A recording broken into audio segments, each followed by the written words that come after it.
আজকে আমরা হাইলাইটস করার জন্য আসি নাই যে আমরা কিছু কাজ করি আমি অনলাইনে বলে ফেলি, আমরা এই জন্য বলে ফেলি কারণ আমাদের কাজগুলো একার নয়, একটা দলীয় কাজ। ঠিক আছে, আমাদের কিছু অর্থনৈতিক ফান্ডিং এর দরকার পড়ে। আমরা আল্লাহর জমিনে আল্লাহর দিন বাস্তবায়ন করার জন্য আমরা এই প্রয়াসে রাস্তায় নেমে। আমাদের এত বিভক্তি হওয়ার একটাই কারণ, আমরা এই বৃহত্তর উম্মার কথা চিন্তা না করে আমরা দলীয় স্বার্থকে আমরা প্রাধান্য দিচ্ছি, দলীয় সংকীর্ণতাকে আমরা প্রাধান্য দিচ্ছি। ফেরাউন হাজার হাজার শিশুকে হত্যা করে ফেলেছে এক মুসাকে থামানোর জন্য।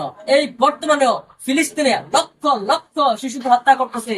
আমরা সেই ইমামুল মাহাদির সৈনিক হিসাবে এই জমিন অবতরণ করেছি। এখান থেকে ইনশাল্লাহ মুজাহিদরা মাহাদির সাথে ইনশাল্লাহ মিলিত হবে। আমরা এই পথকে সামনে রেখে, এই আদর্শকে সামনে রেখে আমরা ইনশাল্লাহ কাজ করব। আমরা এখন কোন জঙ্গি তৎপরতার ভিতর নাই, কোন হটকারীদের ভিতর নাই, আমরা সামাজিক ভাবে দিনের দাওয়াতে শুধুমাত্র কাজ করতেছি। তো এখন আমরা পরবর্তীতে ফজর ক্যাম্পিং করব। তারা না এক মাস যারা জামাতের সহিত আদায় করবে তাদের জন্য ইনশাল্লাহ কিছু উপহারের ব্যবস্থা আছে।